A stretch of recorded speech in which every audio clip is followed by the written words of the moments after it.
Sure, the 49ers are watching free agents leave left and right. And sure, they're not re-signing anybody to replace them. And sure, they're planning on hitting on every single one of their draft picks. But don't worry, John Lynch has a plan.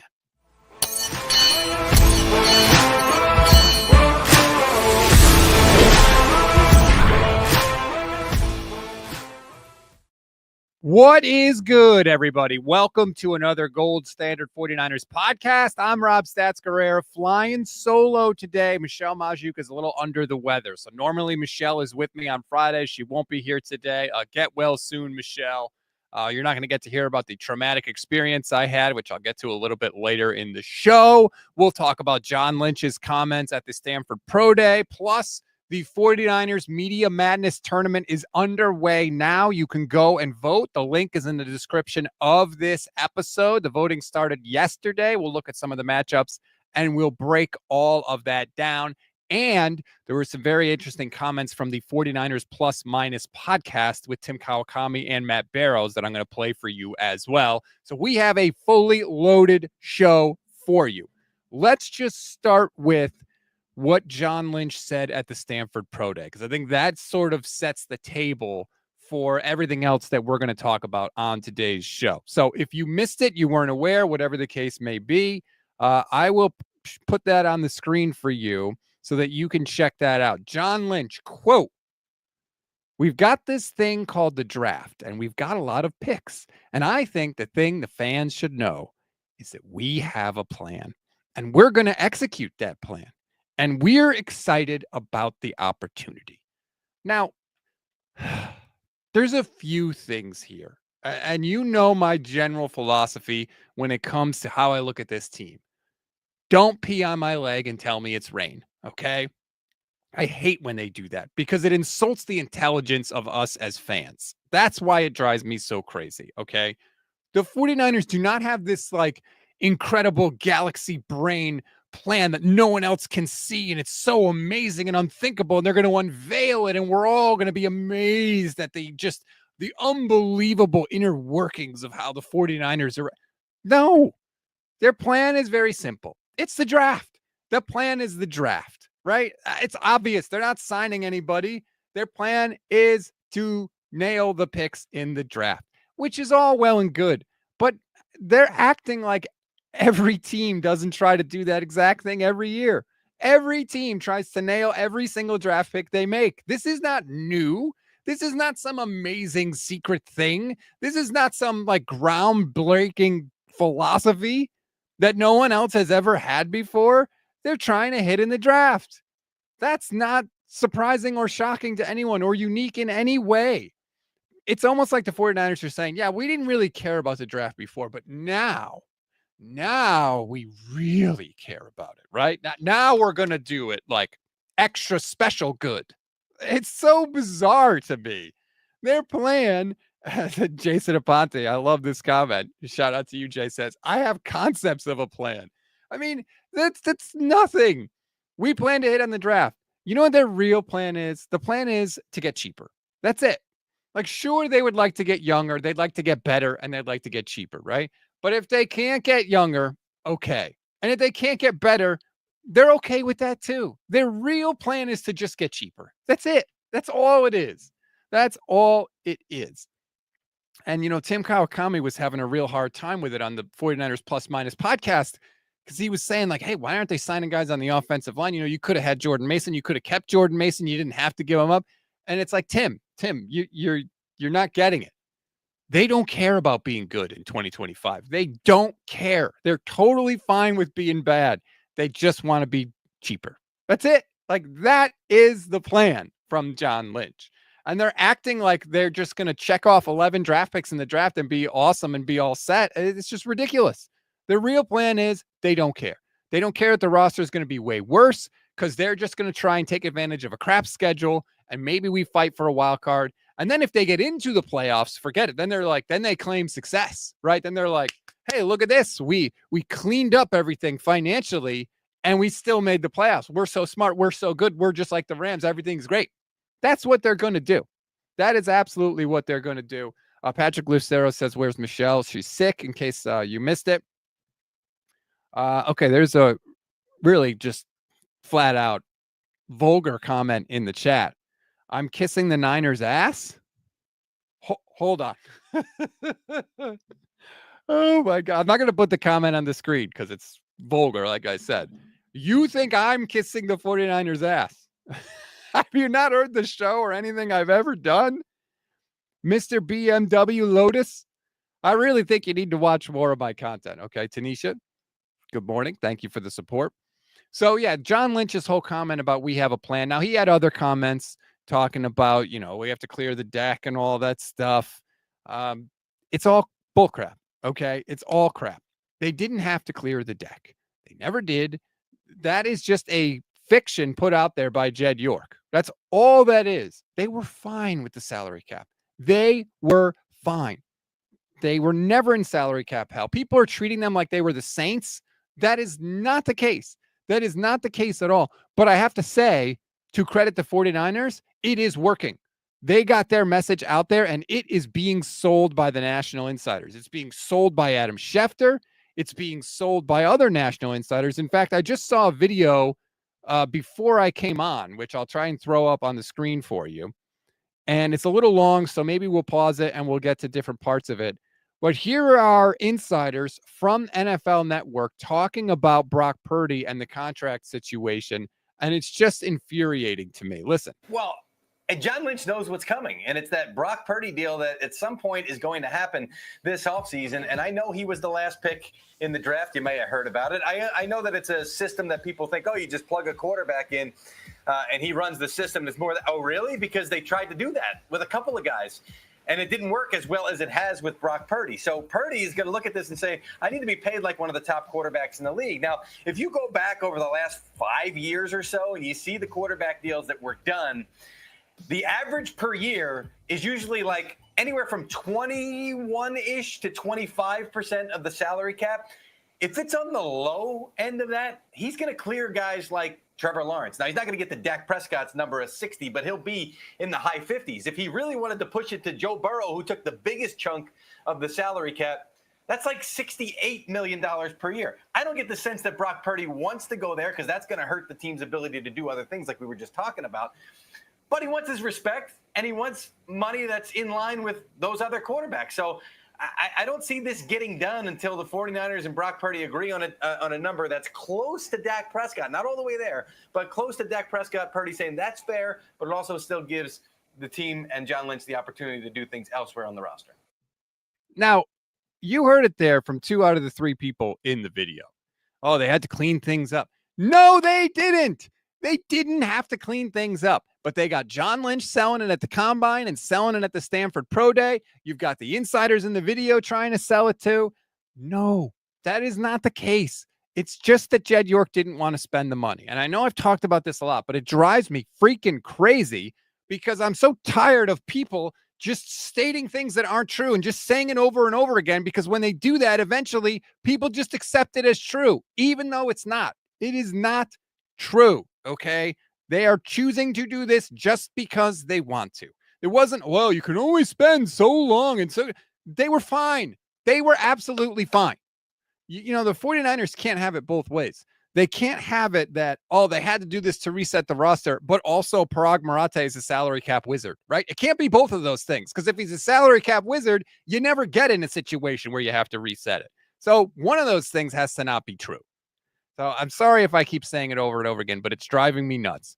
They're just getting cheaper this year. That's all it is. They don't care about younger. They don't care about better. They care about cheaper. And that's why they're doing what they're doing. So John Lynch can sit there and say like, oh, there's this thing called the draft. Yeah, we know there's a thing called the draft, you asshole. Okay, we're all aware of it. No one, this isn't a secret. So stop acting like you're going to hit all their picks. The next time he says that, someone should be like, well, John, what happened with, Drake Jackson? And what happened with, Trey Lance? And what happened with, Jalen Hurd? And what happened with, name any of the freaking picks the 49ers have made that have whiffed? Robert Beal, Kalia Davis, Javon Kinlaw, Contavious Street, Solomon Thomas. Like, what happened with all those? Were you not trying those years too? I wish someone would call them out on that. Like this whole idea of like, oh, the draft's going to solve all their problems. No, it's not. In fact, in a lot of cases with the 49ers, the draft creates their problems because like I say, where you miss in the draft, you pay in free agency, right? Where you miss in the draft, you pay in free agency. Javon Kinlaw sucks, you pay Javon Hargrave. And then if you miss in free agency, then you're really in trouble because not only do you have a crappy player, but you have an expensive crappy player. And that is a lot of the times what has happened with the 49ers. If you go back and look at their free agent contracts, it has not worked out. And they've been stuck with a old, in some cases, expensive, bad player. That's just the reality of the situation. Now, I know a lot of the other stuff in the video was about Brock Purdy, you know, what should he get per year and all that stuff. Yeah, I feel like we've plowed that ground. To quote Jim Harbaugh, we've talked about that enough. I think what you got to care about with Brock Purdy is what is the guaranteed part of the deal and what percentage of the salary cap does he take up? Those are the two things you care about. As long as he doesn't take up, you know, way more of the salary cap percentage-wise than any of the other quarterbacks, and the guaranteed money is not, you know, like a Deshaun Watson type guaranteed money situation, which of course is not going to be, then I think you'll live with it if it ever gets done. JCG 1987 YouTube channel member. Shout out to you and all our YouTube channel members. Thank you for the support. If you want to become one, it's less than $3 a month. You get custom emojis, you get membership badges, you get priority comment response. JCG says York has done this before where he sheds salary to refill the coffers. The big difference now is that the coffers need to feed 2 other sports teams. That's true. That's the reality of the situation. You have to see the whole picture, right? 49ers enterprises. It's not just the football team. There's the 2 soccer teams that are now involved. I do think it's part of it because that's the way the Yorks look at it, right? They don't just look at the 49ers. They have bigger interests than just the 49ers. We don't care about the soccer teams. We don't care if the soccer teams disappeared tomorrow. We wouldn't shed a tear. But Jed does. The Yorks do. Because that's revenue streams. That's money in for them. That's the reason why they bought them. Okay. I don't think they have a deep love of soccer. I think they have a deep love of money. Let's just call it like it is. Eric Wallace says, weren't Mahomes and Solomon Thomas in the same draft? Yes, Eric. Yes, they were. Waltony101 on Twitch. Shout out to the Twitch fam. Says, let's just hope Brock is kind to poor old Jed and his little checkbook. Yeah, right. Let's hold a bake sale for Jed York. All right. Now, let's take a listen to some of what Tim Kawakami and Matt Barrows were saying on the 49ers Plus Minus podcast. It is a fantastic podcast. I highly recommend you go and check it out. Not now. This is our time. But in case you don't worry. I will find the best parts for you and I will play them. So let's take a listen. A couple of things from the podcast jumped out to me. First and foremost, Matt Barrows talked about Dre Greenlaw and the pursuit of Dre Greenlaw. And what he said was, Greenlaw had 9 different teams interested in him. 9 teams. That's basically a third of the league. And that while the 49ers wanted to bring him back, they really didn't get involved until Greenlaw was sort of 1 foot out the door. And that was part of the reason why Greenlaw didn't come back, because he was like already talking to Denver and moving things along with Denver. And the Niners tried to step in at the end and they failed. They couldn't bring him back. And we heard Adam Schefter say a couple days ago that they even tried to get Greenlaw back after he had agreed with the Broncos. Speaks to just this continued poor negotiation strategy with the 49ers where they wait and wait and wait and wait because they are totally comfortable. They would much rather lose a player than overpay a player. That's what we have seen. That is why their strategy has been with all these guys to wait. Debo and Kittle and Trent Williams and all these guys. The difference in the past is that Kyle Shanahan at the 11th hour has gone in and said, stop screwing around and pay this guy. And then the 49ers have paid him, but they've had to overpay to keep all those guys. They've gotten taken to the cleaners on all those negotiations. The big shift, of course, this offseason is that Kyle doesn't have that power anymore, that he's not going to do that. But the 49ers negotiating strategy is not changing. They're only changing the end of it when they listen to Kyle. So they're going to continue to wait and wait and wait on all these guys. And that's why there's no Purdy deal yet, because they're just going to continue to wait and wait and wait. And it cost them Dre Greenlaw this offseason. And I'm sure Kyle and John are ticked off about that. Robert Saleh desperately wanted Dre Greenlaw. Matt Barrows said they were doing a full court press to keep Dre Greenlaw. This is why they lost him. They lost him because he had a real market, and the 49ers would rather lose a player to the market than overpay a player. And that just shows that football was not the first priority at this point. Maybe it was before they were willing to do that, even though they could have just changed their negotiation style and avoided all of this. Could have avoided everything. They continue to not see that because that would require Jed having to look at Parag Maratha and say, you know what? Maybe someone can do this job better than you. Maybe you're the problem over the past quarter century. Maybe you're the problem when this keeps coming up with all these legitimate stars. And I know people in the chat are bringing up the fact that Greenlaw wanted to run his own shop. And yeah, maybe that's all true. And maybe he was never, ever, ever going to resign with the 49ers. But you know what? When you've sacrificed everything for this team, blood, sweat, tears, all that stuff, and you do everything, you put it all on the line the way Dre Greenlaw has, and then it comes time to pay you, and the team is like, yeah, go ahead. And they don't do anything as you're talking to other teams, and then all of a sudden they try to swoop in at the end. Yeah, it probably doesn't feel too good if you're Dre Greenlaw. Meanwhile, you're like, hey, Denver wanted me. They came after me. They came and got me. They made me a good offer. They really want me here. Clearly, the 49ers don't really want me here. Clearly, I'm not really a priority for them. How many times have we talked about or have we heard either a recruit in college or a big free agent after he signed somewhere say, why'd you sign here? Well, they really wanted me. They came and got me. They showed me the love, right? 49ers didn't for Dre Greenlaw, apparently. All right, now let's listen to some actual comments from the podcast. I didn't grab the Dre Greenlaw audio, so that's why I didn't play it for you. First up, the offensive line situation.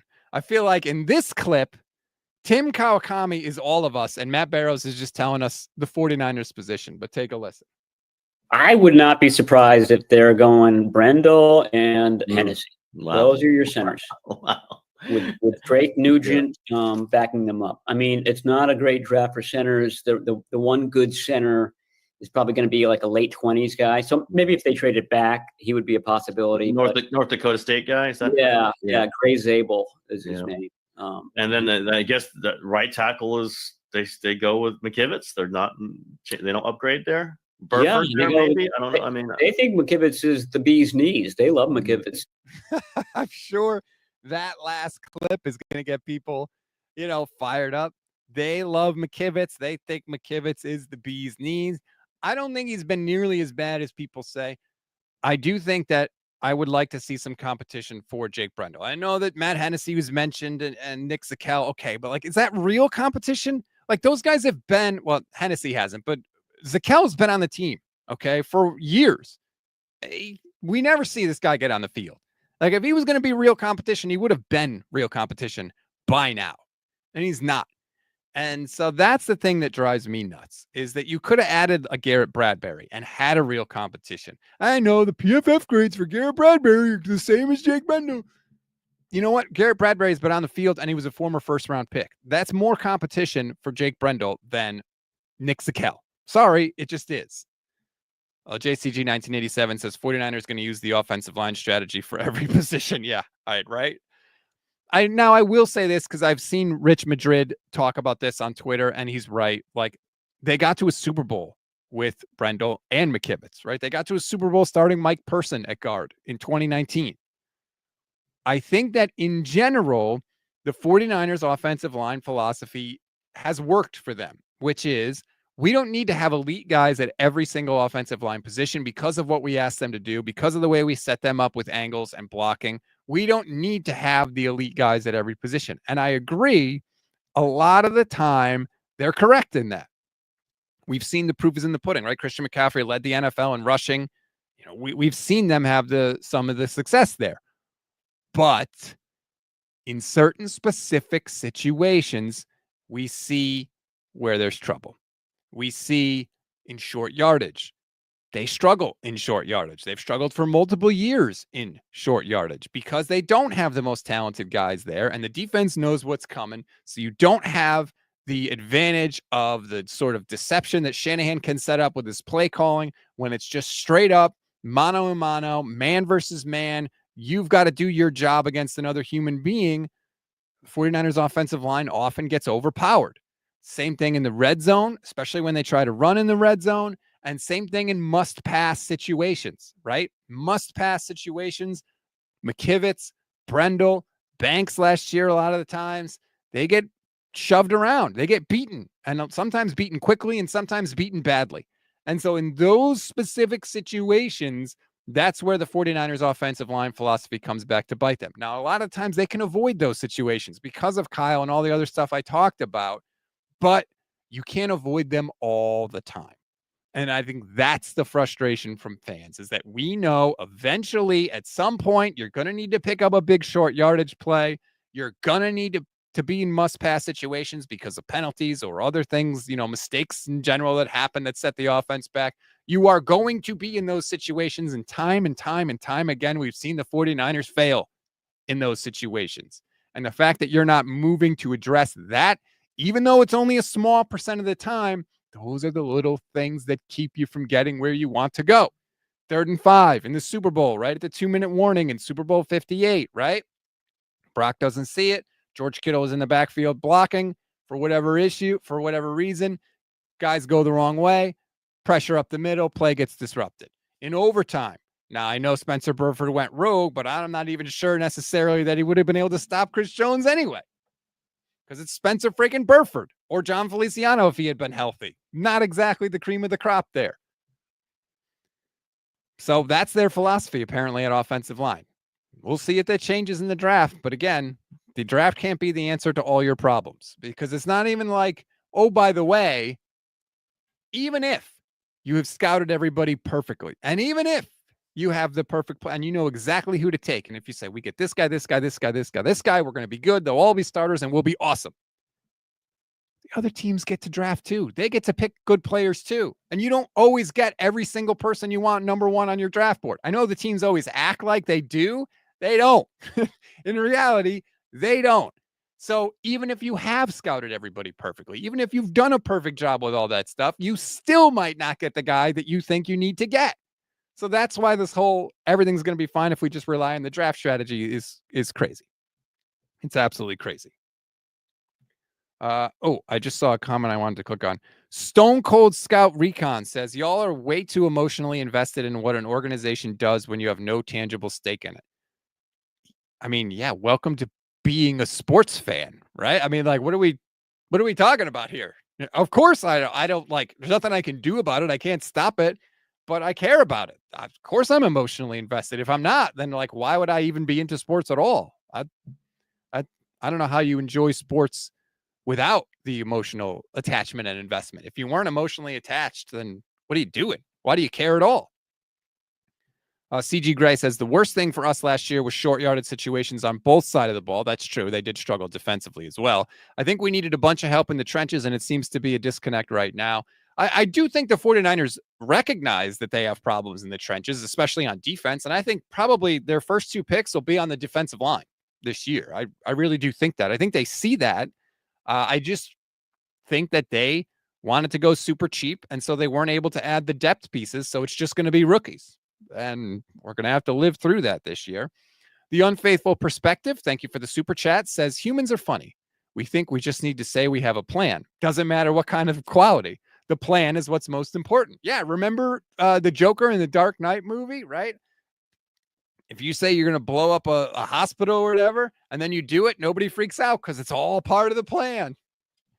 Just because you have a plan doesn't mean it's a good plan. Like, that doesn't reassure me at all, especially when your plan is the draft, and the Niners' history in the draft, like a lot of teams, is spotty. So that was just a strange quote from John Lynch. Like, did you think that was going to fix everything, John? Like, really? Oh, okay. You have a plan. I thought you were just making it up as you went along. Now everything is okay. Now I feel better. That's not quite how it works. Boatswain Boogie, thank you very much for the super chat. That's very generous. Says, morning, Rob. Is there a guard that you would take in the first that would be worth the 11th pick? Also package some picks and move back up into the back end of the first and take a defensive tackle. Well, like I say, I'm not a scout. I'm not going to act like I'm an expert in this draft, but I will say generally guards don't go that high in the draft. If you really wanted to target a guard in the first round, I think you could trade back and take the guy that you want. So I think that would probably be the 49ers strategy. And as far as I know, there are no guards that are like so incredibly good that you would take them that high. So I think if their plan is to get a guard, I think they would trade back and maybe take that guard in the first round and then use those other picks to get the defensive lineman later. But I don't think that's what they're going to do. But thank you so much for the super chat. That's incredibly generous. I really do appreciate that. A lot of people in the chat telling me how emotionally invested they are. I do appreciate that. Keeping the faith, says season ticket holder. Definitely invested. Lee Ving says season ticket holders can be ticked. They do pay. Yeah, that's probably most people how they feel. CJ Gray says, I got thousands worth of Niner gear in this house along with my office, all in Niners. So I'm sure I'm invested, but I'm also at this point realistic about the short-term future. JCG 1987 says, being an Oakland Athletics fan has made me numb to owners playing salary games. # sell the team. Well, they are selling part of it, but only to private equity, which is friggin' terrible. Brisbee Life on Twitch. Shout out to the Twitch fam. Says, plan for your offseason. Save the improv for Twitch comments. Plan for your offseason. Yeah. All right, let's take a little more listen to Barrows and Kawakami on the 49ers Plus Minus podcast. This was interesting. This was at the end of the episode. And Tim asked Matt Barrows what the possibility was of a Brandon Aiyuk trade. Take a listen. That would be hard to do everything that you did last year with him and just get what, a 3rd round pick, a 4th round pick. I don't know. I asked Lynch today. He had mentioned something about Aiyuk having a big milestone coming up as far as going back down to LA and having Neil Elatrosh, test the knee to see where he is. That still hasn't happened yet. So, I think it'd be easier to trade before April 1 if Elatrosh comes back with just a glowing report about how he's doing. And I think the 49ers are expecting that to be the case, but it hasn't happened yet. So again, the 49ers could certainly let him go before April 1, but I doubt that there'd be a trade before April 1. Now, Brandon Aiyuk has a $22.8 million option bonus that's due on April 1. That is the big thing that Jed York doesn't want to pay. It's the option bonuses. Neil Elatrosh is, by the way, the surgeon that did Aiyuk's knee surgery, in case that wasn't in the clip. What if they get him down to Neil Elatrosh before April 1st and he says, hey, great job. You're doing great. You look healthy. You look strong. You're ahead of schedule, all that stuff. Then the Niners can get that out to the teams, the Patriots, maybe, or anybody else that's interested and say, hey, look, I know he's coming off the knee injury, but we just had this guy checked out by one of the best knee surgeons in the business. This guy did Brady's knee. He did Bosa's knee, which obviously has been fantastic because Nick Bosa's, been super healthy since that injury. He did Garoppolo's knee also. Like, he's a very, very respected surgeon in the business. They get that report out to other teams, and then they trade Brandon Aiyuk before the draft. Could it happen? I mean, if their goal clearly is to save money, that is clearly it. And $22.8 million is a lot of money that the 49ers could save. And again, I know it would be a cap hit. They don't care about the cap hits. They don't care. Because remember, the cap hit is money that they have to pay. They have to pay X amount of dollars no matter what. The cap hit is just the accounting of it. It's just when it hits the books and affects the salary cap. That's it. So Jed York doesn't really care about that because it's not like he's paying any more money. All the cap hit does is affect your ability to build the rest of your roster. And clearly the 49ers don't care about that ability in 2025. They do not care about it. So if they can get Aiyuk down to see that doctor and he gives a good report, I would not be stunned at all if I'm doing an emergency reaction podcast to Brandon Aiyuk's been traded and the Niners pick up, a 4th round pick. I don't know what it would be. I have no idea what the return would even be because, I think you could make an argument that Aiyuk could be worth a pretty decent pick, but I mean, he has serious, devastating knee injury, which again, it's just the whole thing is like, why didn't you just trade this guy last year? But we're past that point now, so there's no point. But yeah, I would be fascinated. I'm going to try and keep an eye out to see if Aiyuk gets down to see the doctor and what the doctor says. All the reports to this point about Brandon Aiyuk have been positive. Remember that was that thing in the locker room where he was doing like the 3-point shootout and he was jumping and getting air and he looked good and all that stuff. We'll see. But if he gets down there and they have a good report, I think that Brandon Aiyuk is going to get moved. I mean, you don't sit there and tell everybody how much you hate that deal. All offseason, they've been telling people how much they hate it and regret it and wish they never did it. It's hard to imagine that guy coming back. Then they're going to say, all right, BA, see you at training camp. Like, really? Why would BA want to come back also? Andre Garibay says Larry Kruger's convinced they're moving BA. I mean, it's kind of hard to come to any other conclusion. They've been screaming about how much they want to get rid of him. They're telling you flat out. And this isn't like one of the lying situations. Like, they're telling everybody. They're telling every friggin' 49ers beat writer how much they hate that contract. H says this was like when they broke up that great 90s team. That's a little different, H, because that great 90s team actually won a Super Bowl in 94. That's the difference, right? How much easier would it be to swallow all of this if they had won one of those Super Bowls, right? Because then you would be like, hey, it sucks. Okay. But we won the title. But we finally got it done. Instead, it's just, hey, we tried, we failed, we tried again, we failed, and now the legacy of this team is falling short, is not getting it done. And now that team is gone and over, and they're rebuilding for the next try. And we'll see if they can ultimately get it done. Let's see. Andre says they won't get much for Aiyuk. The Browns have 4 7th-round picks. It'll be a 5th and a 6th. Or maybe it'll be like a 4th-round pick and a pick next year that could become upgraded if Aiyuk hits certain playing time incentives or certain statistical incentives or something like that. That might be the way to go, where the Niners could build it into where, all right, maybe you don't get much this year, but if Aiyuk, blows up and comes back strong and kicks ass for his new team, then the Niners get something for 2026. Maybe that's the case. And maybe that's the best we can hope for. I don't know. CJ Gray says, we are the modern Buffalo Bills. They made 4 straight. We only made 2, for what it's worth.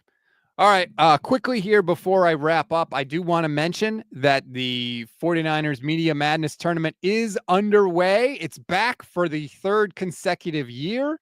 Eric Crocker won. Brad Graham won. We'll see who wins in 2025. Now, a little different this year. The winner gets a donation of $200 to a charity of their choosing. So we're trying to, at least do something good with the tournament this year. And like I always say, I just want to point out again, this is not trying to put anybody down or embarrass anybody. That's why I don't do seeds. It's just about the fact that there are so many people that cover the 49ers that I want to make people aware of it, because there is a lot of great content that is out there beyond just the beat writers that I want people to know about. So if you see somebody that's in this bracket and you were like, I never heard of that person before, what are they doing in the bracket? Go and check them out. Google them. Go to Twitter. Look at their bio. Look at some of their work. That's the point of this thing, is this, that you do see some people that maybe you haven't heard of, and then you can get exposed to their work and be like, damn, I'm glad I found this person. That is the purpose of this tournament. That's all it is. I'm not trying to, I don't care that, oh, look, David Lombardi beat this guy and look how bad. Like, no, that's not the point of it. So I hope that everybody understands that. I do want to say the brackets are random, okay? There was only one thing I did with the brackets this year, which is that I wanted to separate the winners. So that's why Brad is on an opposite side of the bracket from Croc, because I wanted to separate the winners. I put Barrows down in the lower right-hand corner. Lombardi's there too. And I tried to split it up that way, because I didn't want, too many. I didn't want the regions to be unbalanced, but I only did that with like 4, maybe 5 people. So that was it. Everything else is totally random. Let's zoom in here to the Montana region. We could look at some of the matchups there. We got the Brian Peacock and Brian Rennick matchup. That's always good. Jennifer Lee Chan and Cam Inman. Oh, I should mention, by the way, too, the voting for each round lasts 3 days. So this came out yesterday. Everybody voted then. You can vote today. I believe you can vote as many times as you want.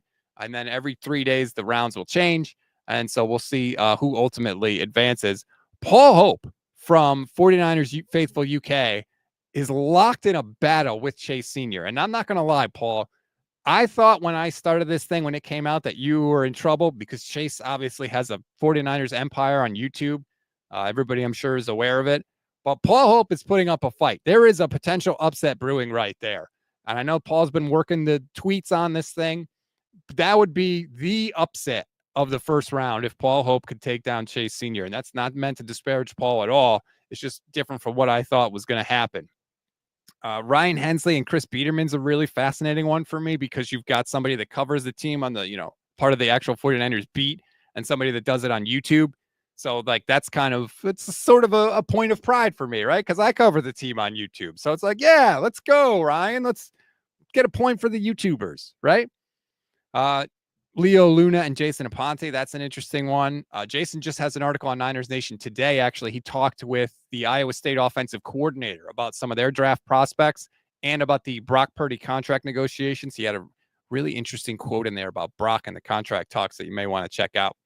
But that is the Montana region of the bracket. I didn't put, but it ended up that Cam Inman and Jennifer Lee Channer together. That's 49ers on 49ers beat right there. Let's take a look at the lot region. You've got Grant Cohn is sort of the top spot in the region. Ashley Ariona gets the unfortunate matchup against Grant in round 1. Every year I get the complaints from people. Why'd you put me against Grant in round 1? Why'd I go against Brad Graham or Croc in round 1? Sorry, somebody has to face these people in round 1. There's nothing I could do about it, man. Somebody has to. I know, I get it. It's unfortunate. It stinks. But them's the reality of the situation. Some people have asked me, like, why'd you put Al Sacco in there? Because he's sort of between jobs, between homes at this point. If Al doesn't land anywhere covering the 49ers next year, maybe he won't be in, but he covered the 49ers all last season, so I wanted to have him in the tournament, so I put him in there. I'm also in this region as well, up against Marco Martinez, which if you don't follow Marco on Twitter, please do. I believe it's Marco_Mart. Let me just make sure about that before Marco_Mart 1205. Marco has a lot of sources around the 49ers. He puts out really, really good information, so you should definitely give him a follow. Larry Kruger up against John Lund, a couple of Bay Area radio peeps in that one. Nicholas McGee and Johnny Dell. Love Johnny Dell. He's a dark horse in this tournament for me. Tracy Sandler and Jason Hurley. That's an interesting matchup as well. Jason does all the 49ers cap stuff. And another 49ers beat matchup, Matt Mayoko and Ann Killian in there. Andre Garibay says, where's Levin? Don't worry, we'll get there. Heineman says, no Rich Madrid. No, I didn't put Rich in the tournament this year. I do try and change some of the names. So Rich got cycled out this year. Apologies, Rich. I love you. I love your work. I love the fact that you put the 49ers film out there for everybody. You'll probably be back in the tournament next year. But again, I try and rotate some of the names in the tournament. Continuing with the Steve Young region. You've got Eric Crocker and Brian Murphy, which I thought was a fascinating matchup because you've got Croc, who everybody loves Croc. Nobody dislikes Croc. He's got a massive following with Locked On 49ers, of course. But then you've got Brian Murphy, who's hosted on the 49ers flagship forever, right? He's a staple in the Bay Area on KMBR every day. That one is, I thought, a really interesting matchup. Not that, Croc always does well in the tournament, but I thought, hey, that could be tough because Brian Murphy has, a huge, huge, huge following in the Bay Area. Josh Dubow and Aaron Wilson. For anybody that doesn't know who Aaron is or follow Aaron's work, she is phenomenal. She hasn't been covering the 49ers for very long, I don't believe, but she's part of KRON, and she asks the best questions. I noticed it last year. I was like, who asked that question? I've never heard this person's voice before. She is fantastic. Every time you get a good answer from a 49ers person, you're like, damn, where did that come from? Most of the time, Aaron asked the question. So I wanted to have her in the tournament this year. She absolutely deserves it. Steph Sanchez is going up against Rohan in the tournament. That's not going to be an easy matchup for either one. Sorry, Lindsay. Mike Silver is he's a giant. He's probably going to advance. Nothing against you, but that's just an unfortunate draw. Wayne Breezy and Sour Death Sam. Sour Death Sam does awesome work. I don't understand how Sour Death Sam, he should be way, way, way, way more popular than he is. He is fantastic. Nobody else does a show like Sour Death Sam. And that's not meant to disparage Wayne at all. Wayne is fantastic also. That's a tough matchup. I just have a soft spot for Sour Death Sam because I do like the Kyle Shanahan, what is it? I forget what he calls it, but the Kyle Shanahan robot always makes me smile. And then you got Kyle Kami and Tom Tolbert Tom Tolbert and Paul McCaffrey and John Lund have that new sort of Bay Area collective, I think it's called, that they started. I'm kind of fascinated to see how that ultimately turns out. And then the final region, David Lombardi and John Middlecoff. Again, Lombardi always crushes in this tournament.